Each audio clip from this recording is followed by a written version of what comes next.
Thank you, Mike. The MacLaren is all about visual art, but we also like to engage the musicians here in Barrie. And tonight, we have a performance by the Blake Street Band. Thank you so much for having us. We have a Blake Street Band. Stay safe, stay healthy.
My name is Jocelyn Hay.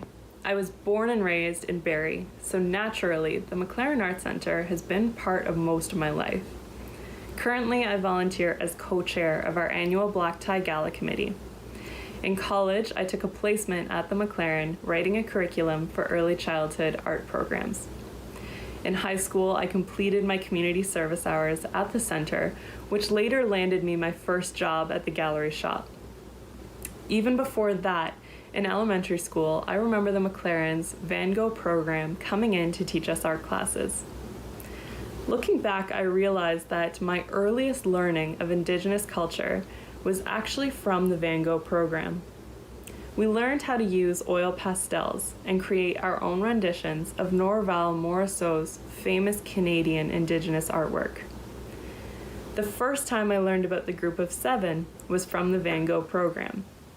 See my grade 4 masterpiece inspired by Frederick Varley's Stormy Weather on Georgian Bay. What I didn't realize at the time, but have learned since, is that so much of my appreciation for arts, culture, and community is thanks to the MacLaren Arts Centre. With the support of community donors, the programs like Van Gogh are accessible to every child regardless of financial or artistic ability. The reason why I still volunteer is because I know how important these programs are in our community. As we maneuver through the challenges of the COVID-19 pandemic together, I'm so thrilled to see the MacLaren adapt with the continued help from our community. And I truly hope that my little story has inspired you to support as well. Our next guests are Tracy and Derek Martin. They're personal friends of mine and excellent artists here in the community. We were first a part of the MacLaren during its inception, when there was a show in the interim gallery, which was, what was it, 47 Mulcaster Street? Yeah, just a stone's throw from the actual gallery space now. Yeah. So And then it moved to the Maple Hill Gallery in the MacLaren House, and from there to the permanent site in Mulcaster. I like the MacLaren because it brings together like-minded people who make art and just love art. They like to view it, and we all get to do stuff together. It's part of a sort of community society, and it would be great when this difficult times, as they say, are over and we can get back together and either view visual arts or listen to music or whatever goes on. It'd be fun to see it again.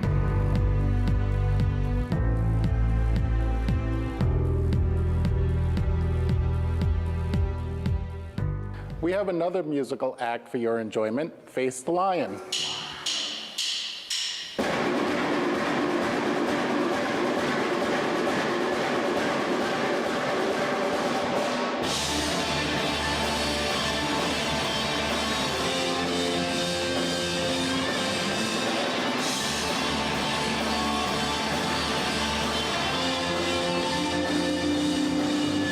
There's something in my head that's breaking me down slow.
MacLaren Art Center ever since I was 6 years old. I love the activities and I've made some amazing friends. If you would like to help support the MacLaren Art Center, consider making a donation today. We now have a very special video to share with you of John McEwen about his most recent work, which you can view down at Meridian Place.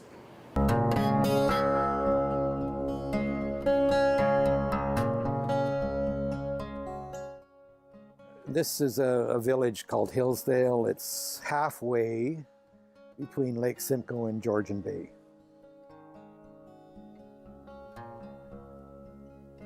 So the hotel on the corner was called the Halfway House, and because you would be using the two bodies of water for transportation, but then you would have to transport the 22 kilometers in between from one to the other.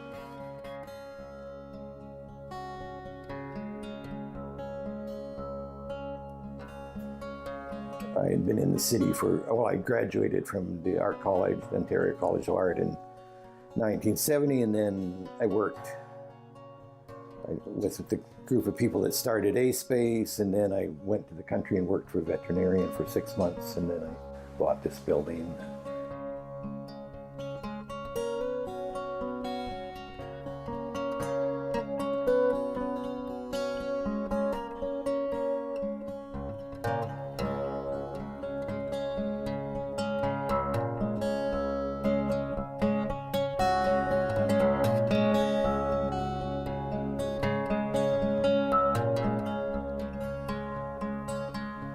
It took me about a year to move into it and sort of set up shop and open up. And then, as I said, I spent a number of years just learning how to make things. And then I ran the shop for whatever came in the door for 4 or 5 years. I decided to go back to making sculpture. So my interest in work in general is the same work is basically what happens when one makes things and leaves it in public. How long does it? What does that mean over time? And so the years between my graduation, between 1970 and say 1978, were really years of development and invention. So the one thing that I invented was I decided that I wanted to use the animal as a kind of vehicle for myself. When I say that that's a vehicle, then it throws up various ideas of where do you want to get to. And basically you want to get to the sense of something that allows you to think through human relationships by not directly going to the human. The question then is, how can sculpture, which is just stuff, facilitate that? What I invented was to take a slab of steel and to do a very thick silhouette. And the silhouette works to anchor its spot, so it's life-size, it stays in the space that it's in, and you're always outside of it because, of course, it's not something you pick up, so you are always sort of beside it. It's not like music in the sense that music's immersive. It's not like literature, which takes another way that your brain works. It just sits here in the world with you. And to go back to the beginning, that's why when I started with animals, it allowed you to both make a sculpture that you simply weren't trying to copy the literal animal, but somehow you were trying to get at something about your relationship with animals, either specifically or in general. When you think about animals, there's a whole series of ideas between humans and animals that are to do with some very basic relationships. So do we own all the animals in the world, or do animals have their own lives that are separate? So one of the reasons for doing a life-size animal is to say that they occupy the same space, even if we're not quite in the same world, because, of course, that's the whole interesting aspect of animals, is that our communication with them is quite varied and speculative, because we're always looking at and wondering what animals actually see. But at a certain point in time, you start to look from the other end of the scale. So I decided I would look at what it meant to make a full volumed body as an animal. And I decided I would use stars because I became quite fascinated with the sense that our source of human, well, the source of life is stardust and time. As I said, I find stars to be this one animated quality that is quite useful. So as an ongoing idea, because it's simply how do you keep this sense of life rolling on. So stars are a really interesting way to look at life. And of course, if you make them into a full-bodied form, then they're quite different from a slab of steel, which is very resistant, and they're much more porous. Well, I've probably used stars for 20 years now, right?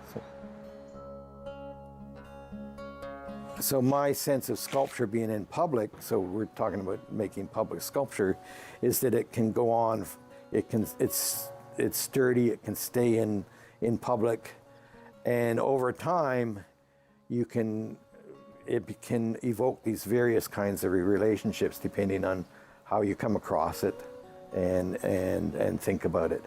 But it doesn't have to then be a specific meaning or reading.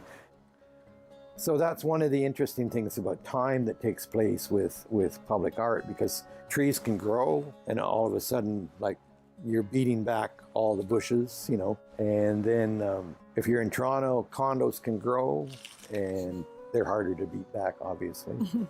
So to see a public work that gets taken care of is to realize their significance, that it gets accrued over time.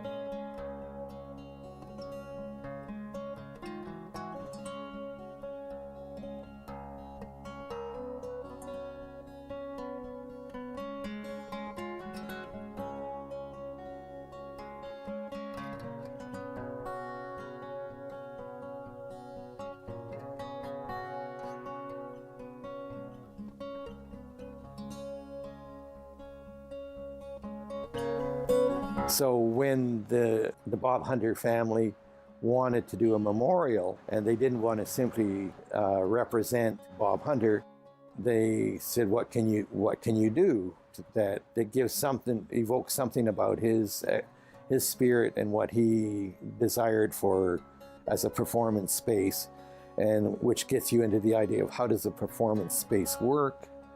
And then you realize, of course, that you have a relationship between the viewer and the stage.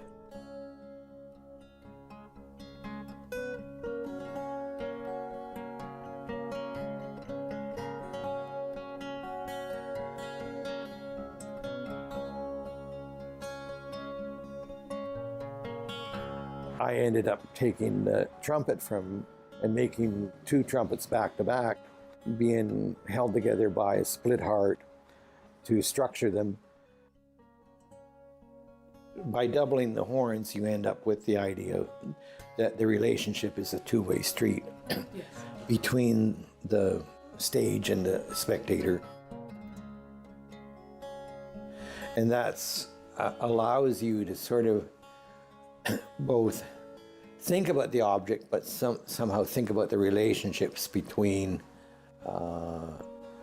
the viewer and the stage, right? Mm-hmm. So that's, as opposed to saying this is music, because of course it's a thing, it's not music, but it has something about what music does, which is this joining, which is one good rationale for using a heart, because as the supporting mechanism for the two horns. Mm-hmm.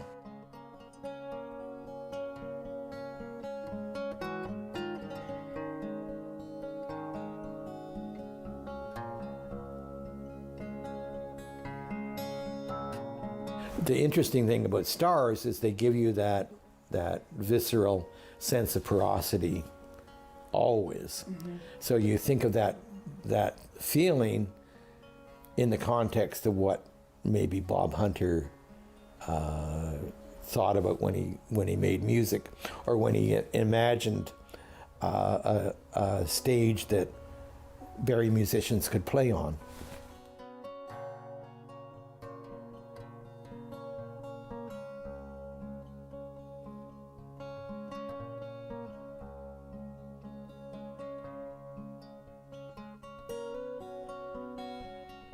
The interesting thing about using stars was that it allowed a continuation of all kinds of things as opposed to specifically animals. So it seemed like an interesting way to build a horn for Bob Hunter.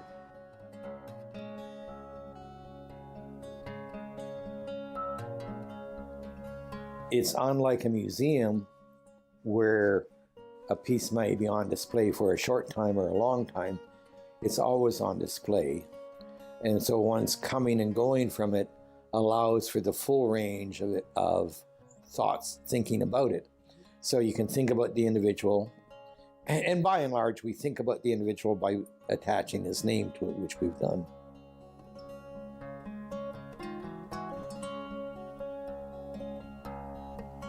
Every rule, at some point in time, every rule you break a little bit to see whether you're thinking about it is accurate.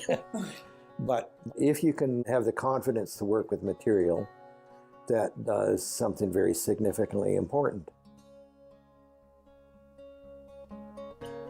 What does it mean to make a long history about things?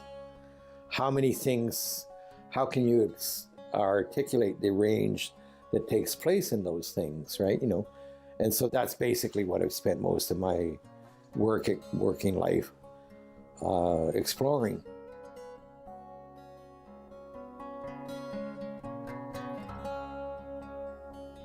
It's a wonderful piece by John McEwen that sits at our lakefront. I hope you will go down and check it out. Now, ladies and gentlemen, the Blake Street Band.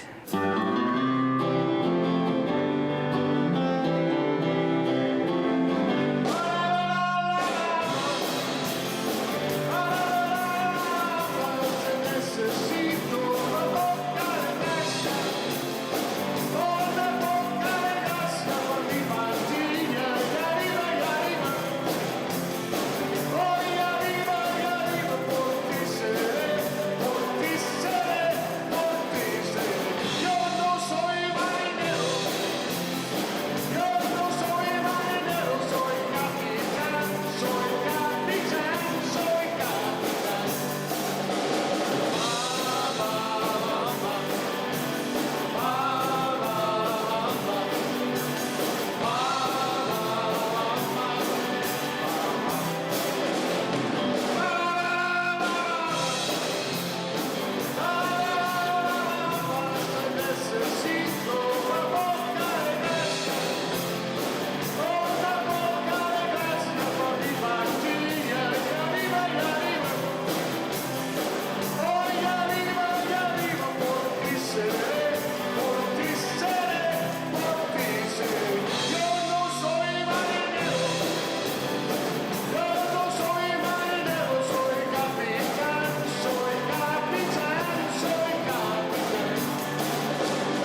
Thanks so much for joining us tonight. I hope everybody had the opportunity to bid.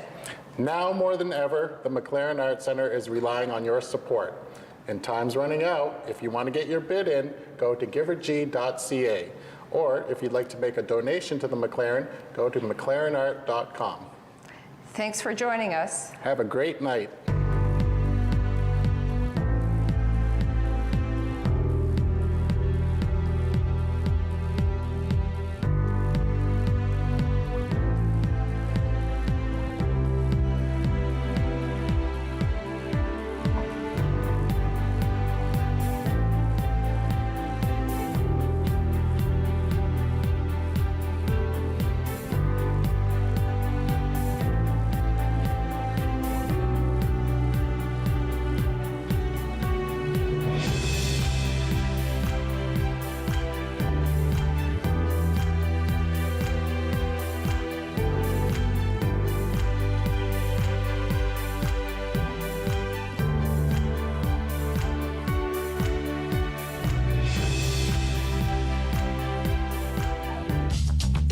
This program is brought to you by Ignite TV.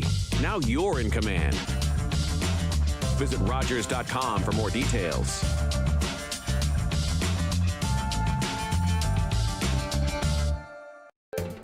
Call the Rogers TV viewer response line, email us, or connect with us on social media.